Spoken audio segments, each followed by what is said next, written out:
Wimpy Studio, and today I'm here to talk about the cover and title that was dropped for A Dive from Wimpy Kid, book 21, revealed to be called Fight or Flight. Sorry, I keep messing up that title for some reason because it's alliteration. But so we have our cover.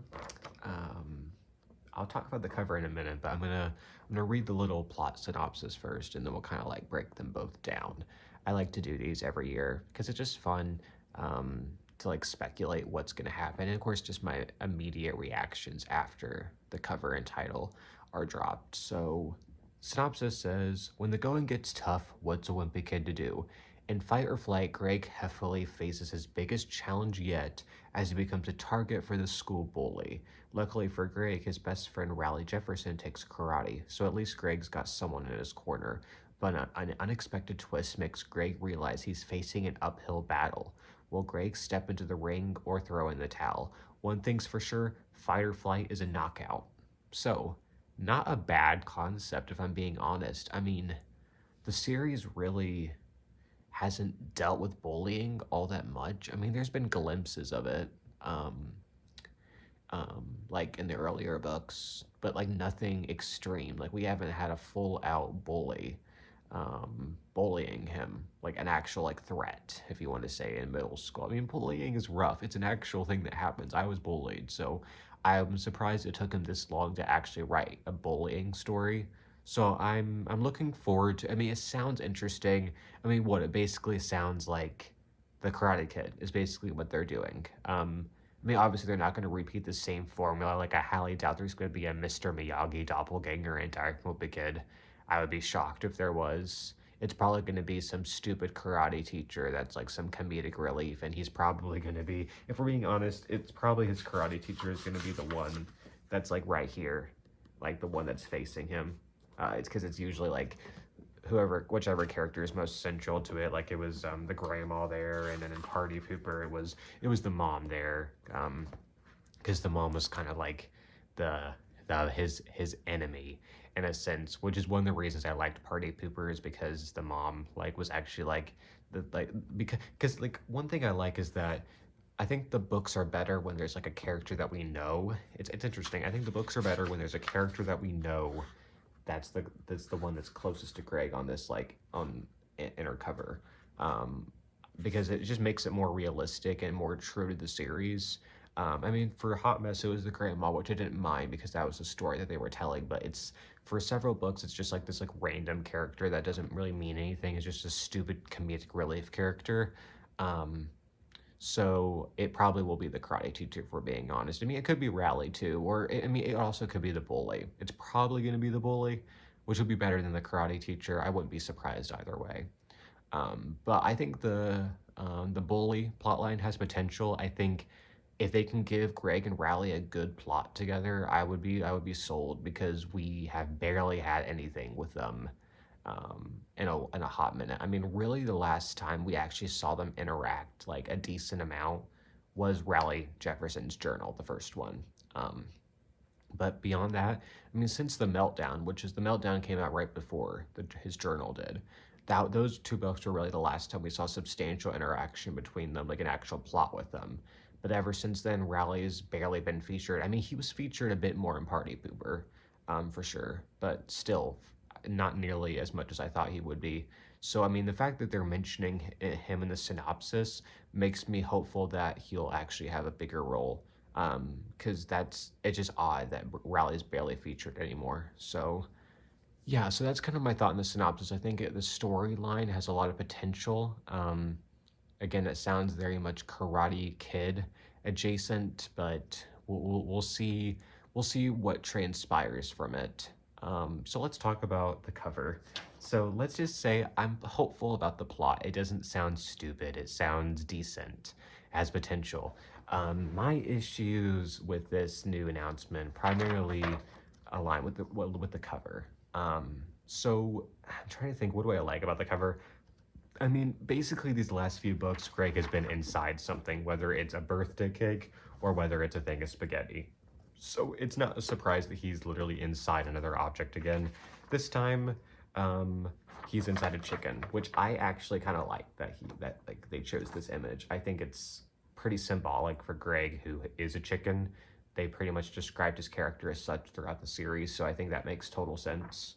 But I also like he's about to fight. So I like this picture. They could have easily made him be in an egg, and I wouldn't be surprised. But there's plenty of eggs on this cover. Way more. Like I don't. Eggs are fine to me, but I don't really want to read a book that's has eggs on the cover as like the main thing. I just don't like it. It just looks weird. And I first I thought it was like popcorn or something, um, but no, it's eggs, and I don't love the look of it. It's just a weird looking thing. I don't like this font. It just looks way too cartoony. I usually like the fonts that they choose. Like this is one of my favorite fonts that they've ever done. Is the balloons, and I mean Party Pooper is easily one, if not the best cover that he's ever designed. For being a paint cover, he did a great job with it. I mean, it looks beautiful. I mean, Hot Mess I didn't love as much, but still, it's decent. I mean, this is by far the worst cover he's ever designed, and the only thing I'll give it is I do like the bacon spine. I think that's really clever. But everything else about it, just this font makes no sense. It's ugly to look at. The eggs are ugly to look at. The feathers are just weird. Like, it just weirdly. I mean, I get there's a chicken theme, so I get that part of it, and the eggs. But bacon does not come from chickens, so I don't really know what he's going for here. I guess it means Greg's bulking up, but it's just odd. I thought for sure because Jeff had teased that it was going to have a karate storyline beforehand, so I thought for sure he would be on a mat, which I guess this could be symbolized. He's on a mat right here, getting ready to go into the ring. But I thought for sure it was going to be like a karate mat as the background, and I would have loved that so much more. Again, I saw so many teaser covers before this in the Loaded Diaper subreddit, and they were all like 10 times better than this real cover. I'm very disappointed. And I saw online and I hated it. So I'm like, okay, I'll get home and I'll print it out, um, and see if I like it anymore. And I think I hate it more. So don't like the cover. He said it was an orange yellow. And the only thing that's a little bit orange is some of the shades on the words, but still, these are like yellow, and if anything, like red and yellow words, like red on like the borders. There's no orange to this cover at all. It's just yellow and red, basically, which we already had with Double Down. So I was looking forward to the orange and yellow theme, but part of me thinks is that he had a different cover in mind, and then he somehow went with this one last minute. I don't know, but yeah, this is a disappointment. The actual plot has potential, so we'll see. One thing I'm disappointed about is how he keeps announcing these covers earlier and earlier in the year. He used to announce them in late May, which was about 5 months before the book came out, and I thought that was a perfect time to announce it. End of the school year, everything about it just made perfect sense. And now he's announcing them in January for some reason, which I would understand if he had like a book coming out in like around May or something that he had to promote, but he doesn't. Like, there's no reason for it to be announced in January. It's just a very odd choice, and especially with something like this, like now we have nothing to look forward to until October, basically. I mean, I guess we have Spooky Stories 2 in August, which I'll read, but I'm not particularly looking forward to per se. I didn't hate the first Spooky Stories. I liked it better than The Adventure. So maybe this will be good. I mean, it's just going to be a standalone set of spooky stories that aren't canon or don't make any sense, but they're just meant for younger readers. But I'll still read it because I just have the collection. I like to collect them. But yeah, I think releasing them earlier is a mistake for sure. I don't like that strategy. I think he should stick with the late May because there's just no point in announcing the cover 9 months before the book comes out. Like, it's just a very odd because, I mean, again, from now until August, there's nothing, no Wimpy Kid news. So I don't understand it at all. But yeah, it's whatever. But comment down below, what do you think of the plot? Like, are you into it? I'm personally into it. I think it has potential. As long as they don't do, like, as long, I don't know. I think my biggest issue is that they'll make it way too like cheesy and or something like that with the karate aspect of it. Like karate has a lot of good to it. I love Karate Kid and Cobra Kai.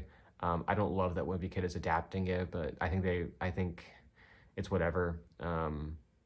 Whatever they want to do. I would rather they pick new stories rather than just repeating classic ones. But the cover, sorry about that. The cover is my biggest issue. So yeah, but yeah, comment down below. What do you think of this? And I won't see you with Big Kid fans for a while, but I have a ranking video in the works, so stay tuned for that. But everyone, thanks for watching. Sorry, I'm used to saying listening because I always do podcasts these days. But thanks everyone for listening, and bye everyone.